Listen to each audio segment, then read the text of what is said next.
nze namu interview nga ko dda mirundi ng'esatu nga nkola mu stories za Sunday Vision nga zifuluma gumu ebiri esatu alinga Pastor Bugembe abalokole ab'amaanyi babulya nti Judith babiri nga tomuwulirangako nga ayogedde ku ddiini ya munne obubi kubanga ndowooza ye qualification ekulaga nti oli muntu mutuufu naawe onoonya Katonda ofa ku mudaala gwo wadda wafa ku mudaala gwo ate ogwa Katonda muzibu naye n'owulira oli avvoola amadiini amala kiba kitegeeza nti oli mu byanfuna olwana ntalo bwe kiba kati naye nalumiddwa nnyo eggulo nga mpulidde emboozi efa ew'omwami Inaman nti ya musajja oyo yabuwulira enjiri nange ne mpulira ono ye mukyala we Feva Senfuma eyadda mu kifo kya mukyala oli yafa accident mwaka gwa 2006 gwe bayita Naku Jane yazaala abaana bakulu ono yazaala abaana bato bataano oli Naku yazaala abaana basatu omukulu wa myaka 3 naye omwana omukulu Rebecca Mwesigwa oyo muganda wa Senfuma ekyanewunyisiza muto ku Senfuma emyaka 10 gye giriwo kati Senfuma ngalinga omuto ate oli omusajja alinga akuze bibamu ssente mukulu kati oli Rebecca gwe tubale twogerako oli eyazze nampitiramu nti ekiri ewaffe kika ayi Mukama enju z'abasumba zino simanyi bazeetaaga tukole tutya nedda kino kyo kya bulijjo abantu bafudde ne batawana n'ebintu ebyo kiseeguya kati suubira omwana ono oli gw'olabye atali ono omukyala tukugambye nti yaŋŋambye nti taata engeri gyategeka ebintu etusobedde taata ali worth 7 billion bo bwe balowooza oba 4 billion naye ebintu bye tulaba bobagattagatta biringanga 1 billion kati nabo tebamanyi ebintu bino bwe bikola ki kati taata alina omwana gwe yali abulidde ku bintu bino ebimu nedda bambi alabi kati yaba empowering kati abaana ba Feva omukyala oyo ali mu maka gwe yalekawo kuba maami oyo yafa mu June COVID last year waawo nawo waliwo emboozi nnyingi naye ndoza empanvu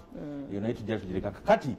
ono ababe bali bataano omukulu wa myaka 12 omukyala ono gola ku screen ne Senfuma naye oli yafa yaleka basatu omulala 22 abaana bandi badde bakola ne pastor enkolagana yali etya teyaba empowering kintu ekyo kikulu bannange nnyo so kati emboozi eri nti abaana bano onaagamba atembe ya ntangawuzi takola owa Senfuma oli omuwala omukulu aliawo kitegeeza waliwo gaapu yes kati ebuzibu nono taata n'avaayo omutono agamba naye nange sitegera abaana lwaki baba tebalina kye bayina really indeed naye nga taata waabwe yaliko ebintu bingi nnyo kale ebisoboka omuwala ono kaabikuyitiremu oyo gw'olaba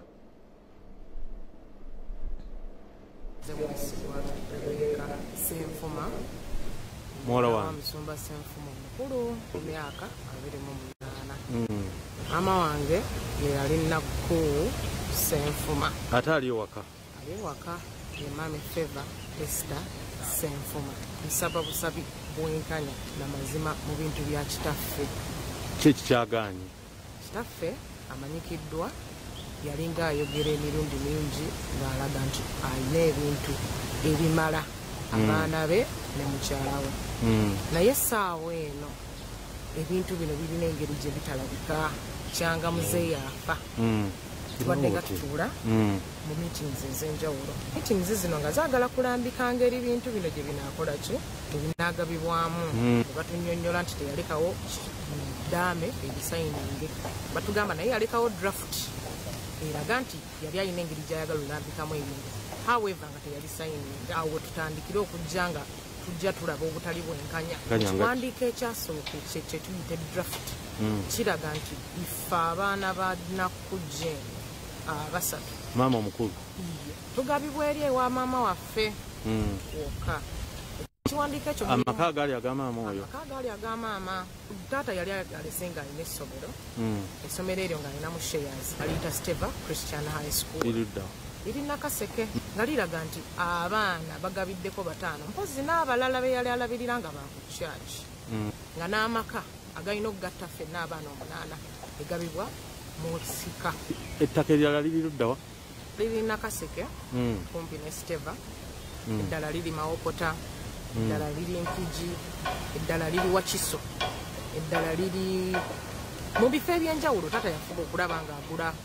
lwaki tufuna ngeri muntu ayinza tuvaayo eri atuyambeko tulabe engeri gye tufuna obwenkanya ffenna wamu ng'abaana 8 essaawa eno I am unemployed siina mulimu naye nga taata wange yali alina ebintu kati mbadde nsaba muveeyo bambi mutuyambe. Olina gwogamba nti ono oba Musumba Kayanja oba Musumba Ssenyonga oba Musumba Lwere kuba ku boodi eyo y'abasumba taata waffe yaliko nga ye munene nga naye mwomu y'omu ku mmwe bambi muveeyo mujje mutuyambe tulabe engeri gye tufuna obwenkanya ffeffe nanga abaana 8. ekkanisa ebeera ludda wa? Ekkanisa eri Kasubi UCC. Sendi wa Samuel muganda wa Senfuma Steve. Ekyebadde ngamba abaana ba Senfuma bonna baweebwe buli omu omugabo gwe kubanga Senfuma yalinga agamba nti ebintu bye bibye mukazi we n'abaana be. Yabagamba alina kinaki? Alina ebintu bingi, amataka, amayumba n'emmotoka. Mwabe ekika mukoze mutya? Tubadde tunabakolawo kintu kyonna kyonna kubanga omwana wadde nabakuvaayo kola ki kwemulugunya. Bazadde bamwe gye bali? Mama gyali abeera ludda wa? abeera Nakaseke. Kati gwe oddako Senfuma aba Senfuma addako gwe? Nze nzira ku Senfuma. Myaka emeka gy'oyinako? N'emyaka 46. Senfuma alina emigolo? Yafa alina emyaka 55. Enjawulo ya myaka emeka egyo? 10. Ng'okula mangu ki? Kirabika nze nkula mangu. Omusajja sente enkulu. Sente enkulu nnyo ewumuza ewa emirembe era obanga watondebwa olabika obulungi era olabika obulungi. Ekirema sente wenkata tata wanakola ki? Bwe kiri. Kuzinga. Owaayi bano abaana bagende wa administrator general. Tebagendangayo anti enkiiko er'olusonobuza zitudde nga buli kaseera okuva John Senfuma yafa nga naye ziremeddwa okuvaamu kasita bagaana okukkanya bagende wa administrator general mubanga ddala muli baana ye alaba engeri gye mufuna. Baana ddala bagamba nti ebintu byabwe birina we byalemera birina ewantu we biremedde. Bagende kubanga munange bijja vaayo singa bagenda mu bulungi administrator general ndoza ne mu kkooti naye ate kasita muba baana baalifunye ababatuuza ne boogera ebintu ebyo ne bikola ki ne biggwa bannaye teri kibi nga ntalo kanze mbabuli kale kakati nno naye mmwe muyigamu ki abakyali ku nsi bannaye tubere serious abali eka abali ku nsi mmwe muyigamu ki mukole kyosobola okukola nze nabadde obukodyo abazadde bakyaliwo ng'ebintu obulina osobola n'okukwata abaana nobagamba wano tuwaddewo bumalu nti ani aliwo nti mama wuno waali senga wali ekyemanga tuwaddewo abaana bakulu nga n'abato gye bali nabo n'obalaga nti we wano n'abato batwala nti bannange ku Namirembe Road mpadde wani segulya ebintu ebisusse nnyo bannange ye anaafuna ku buweerero oba ne gali amakuba amaziga ge yakaaba era kyali kiwaani kiki akakkanyeemuko ate kiki nti balooya abaawaaba omusango baali 3 lutalo ne mabiri kati ate n'omulala ndoza katende kati bana babiri batandise kunenengana kubanga DPP yatutte omusango balooya balwana DPP ekisookera ddala DPP musemateeka muwaabi wa gavumenti y'omulimu gwe gwakoza misango egya criminal oba egya poliisi. Mabirizi kyeyakoze ekyokugaana DPP oyingira musango yazizza musango teyazizza musango naate tekirina makulu oli kyobola abatuvuddeyo ne tuwandika ebbaluwa eno gyotulabye gye tugamba senseless attack on the office of the DPP. Oyo loya lutalo namugamba ebbanga ene emabega nti sijja kulagaana naye mu kintu kyonna oba simwesiga era nekimugamba sikwesiga ne falikooti agakwekayamuga sikwesiga kiyinza kola naawe so mwekengera nti akolera bujimbwa olwabwe nawe oterayo omusawo gwange nga 8 naye najja nga 9 n'ateekayo omusango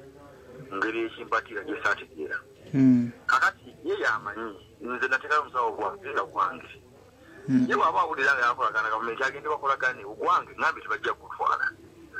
kati ye bw'aba awulira nga gavumenti nnungi nnyo kubakuuza bw'aba agamba nti DPP mulungi nnyo ne poliisi ababwe basinga okunoonyeza mu Uganda lwaki tewaba ku poliisi lwaki yagenda mu yaligenze ku poliisi n'awa abapoliisi nenoonyereza prosecution gye twata mu mbeera ng'omuntu eyekakasa sisitiimu ya poliisi engeri gyekola mu mirimu gyayo era nze nakiteekayo mukama yange nti poliisi gyesiga kuba yakuma okukola obuzibu ng'ayanjula nga bamwanjula teyinza kumukwata kati bwabaalyagezawakyajazigayo ajja mu kooti so yamanyi byaliko okugatta emisango bakikola kulwamba kwangulirako kooti kuwulira misango egyo naye buli musango gusigala gwokka. Olugambo mu kyenkya Real Estate mu by'ettaka be basinga. Akamu okuvaamu akawuwa akalungi, ebibu n'ebiramu, amannya agamyansa, amannya ameeru n'aganyinyeera. Kozesa Sokozi Plus.